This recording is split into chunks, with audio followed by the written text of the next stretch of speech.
tempering the knife now in our oven, which many online resources will tell you not to do because apparently your wives get mad if you make sure there's not oil on it. But got the knife in there on a low heat, lower than foraging temperature. I'm putting it at 425. I'm gonna have it in there for an hour and a half, and then I'm gonna turn it off and let it cool all the way down, and then do it again for an hour and a half and do some research on this. This is not my strength by any means. I don't think I have a strength yet, but that's the step I'm at. And what this is doing is it's making the blade softer again. So not so soft as it was before, so it'll still hold an edge, but it'll make it so it won't just snap. It basically makes it flexy. Yeah. So we got day 2 now on this little build. Here's where we're looking. And we got that janky hole here, and we got missing hole up here. I've got a different set of bits, so hopefully this will help. I don't think it'll help. The blade is a little thin, thinner than I've kind of got. When at this point I kind of zoned off while I was grinding and just ground it way too thin. But I think we can still turn it into something. This might actually turn into Sean's knife because Sean had no specification for what he was looking for because it's a little long for a good paring knife. But who knows? We'll try to get the handle on today, try to get the holes drilled and touch it up. The whole handle won't go on today because it takes like 24 hours to cure the epoxy, but I'm gonna go ahead and try to drill another hole in this and then get working on the handle and get it glued up. Let's do it.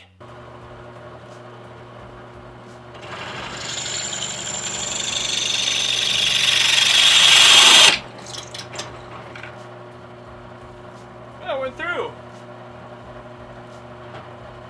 Not perfect, but hey, let's try this one. That one's good. All right.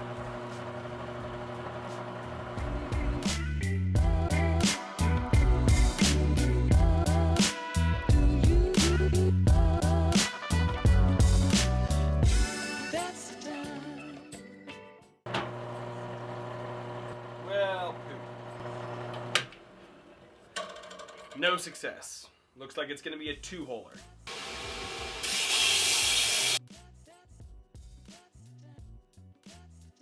So I got the knife roughly where, like, as good as it's gonna be for now. And I'm going to put some handles on it. I'm gonna start by cutting out the wood. I'm gonna use I think this is a black walnut I got from a local wood shop that I just walked in and said, do you have any extra wood that you could sell? And they're like, we have these scraps. And these scraps will work perfect for scales. Scales are the knife term for handle. So I'm gonna cut out some pieces of this. Apparently it looks pretty beautiful when you get it all out there. And I'm gonna get that going right meow. Oh, baby.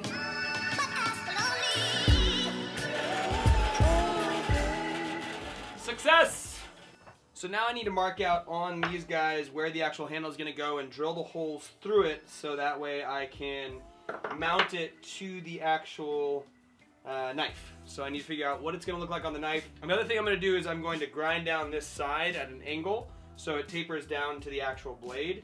Because if you'll notice, like on a knife like this, like one of these old ones that I made, I did it while it was on here, right there. And it kind of scratched into the blade here because it's hard to get that angle without touching the other thing on the belt grinder. So I'm going to give that a shot. I'm going to punch these holes and go from there. So now I'm going to drill the holes in the scales. I got them down to these angled little bits, as little amount of wood as possible so less sanding is required later. So what I'm going to do is I'm going to take the knife. Arrow, can I see the knife please? So I'm going to take the knife here. I'm going to set it on this in the way that I want it, in the place that I want it. And then I'm going to mark that little hole in the middle. I'm going to drill that. So I already did that mark. Okay, 1 hole drilled. Now here's where it gets fun. I need to cut a length of pin that will then allow me to slide it through and hold it in place while I do the second one. So I'm going to do this on my bandsaw real quick. I'm not going to turn the camera around. Boom. Got a little nubbin off. Now I'm going to put that in here. Swang-a-lang-a-lang-a-lang. Maybe. I'll lightly tap it in. These are super fragile. I don't know why. It's just wood, but for some reason I find them to be extremely fragile. So I'm going to take this knife, put it on exactly where I want it. That needs to be sanded down.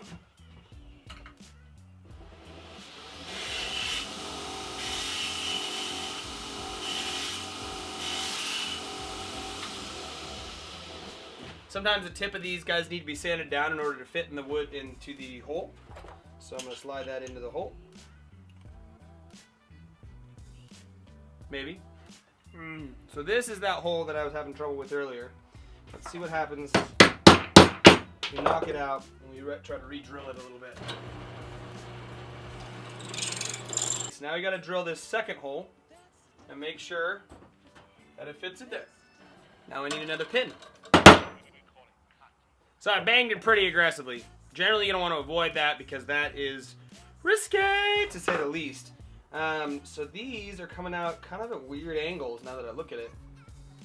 It's probably my fault for how I drilled them. But that means we need to kind of figure out how we can drill holes at those angles for this next little board. And as suspected, didn't quite work. So these scales for me never quite line up. I haven't developed a good way to get them to line up yet. I get them close, but then they don't quite have the right angle, or something's just weird in there. You see that angle, how different those angles are, and that's not good. So there's a lot of struggles with this. So I elongated the hole a bit, and that helps, but still, it's not where I'd want it. See, it's crooked in there. Alright, so that worked terribly. Now what's going to happen is there's going to be a big ass gap. It's going to be ugly as sin. I need to figure out a way to make this better. So I may just give this whole thing a shot again. And I may just glue it up and see what happens, since this knife is looking kind of ghetto anyway. Sean, you're going to love this. Here's what we got.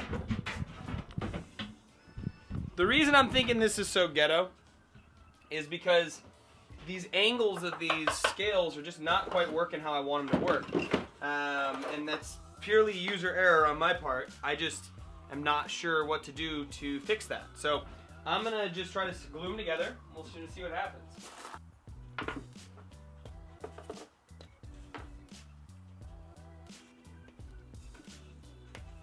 Mix in the epoxy, mix in the epoxy. So this stuff smells terrible. It's a 1-to-1 ratio of the hardener and the little ditty. So I'm going to mix it up. I'm going to lather it on this beezy. Make sure there's a good amount. Full bottom here. Make sure there's a good amount in the little holes there. And then I'm going to take these little guys, I'm going to roll it a little bit in the epoxy, just for good measure. Roll it a little bit in the epoxy, just for good measure. I'm going to make sure those are tapped all the way in. Those are tapped all the way in. In fact, I'm going to push them out just a little, maybe. There we go. And then I'm going to set the knife on. There we go. Holy crap, that was bad. This is turning into a shite show. Mix it on the other side. This is killing me. Doing it so wrong, doing it so wrong. Looking like balls, balls, balls. Okay. Alright, so it's together. Hallelujah! Now I'm going to clamp it. I'm going to have to try to put this one on the back and a different one on the front, because that's not working. It's just not doing what I want it to, Arrow. Alright, so I got those on there. It's a giant sticky mess. I made a mistake. I got to clean a bunch of stuff up. But it's on there, okay? I'm going to take some acetone. I'm going to clean up the actual blade, because I made a mistake and forgot to cover it up in my haste. Whoop. And then I'm going to get out of here and let this cure for a day. Alright, that's that. I got it drying. It's all laced up. It's going to be ghetto. This is going to be a ghetto turnout. I'm going to have to do a new one for you, Sammy. But Sean, you're going to love this. Because I love you. It's just a little twisted and warped, just like you, big guy.